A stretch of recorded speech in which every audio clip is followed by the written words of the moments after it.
Ormai per sopravvivere non ascolto più i notiziari né leggo molto i giornali perché non si capisce più nulla e c'è poca chiarezza anche nell'esposizione dei fatti.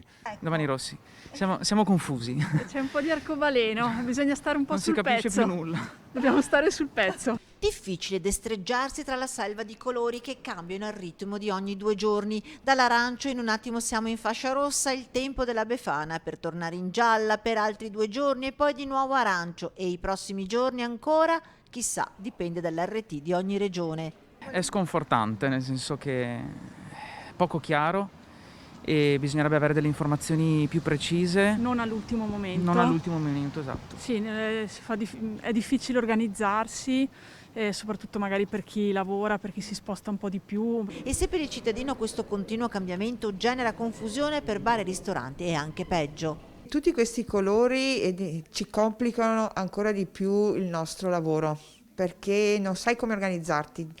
Con i fornitori non sai come ordinare, se ordinare da sport, se si può fare il servizio al tavolo. È impossibile gestire una cosa del genere. Bar, ristoranti, teatri, piuttosto che palestre non sono gli untori come da decreti si sono organizzati contro il Covid. Il risultato è stato che sono stati chiusi, ma l'effetto sperato sembra non esserci stato. E la curva comunque non è scesa, ma la colpa è dei bar e dei ristoranti.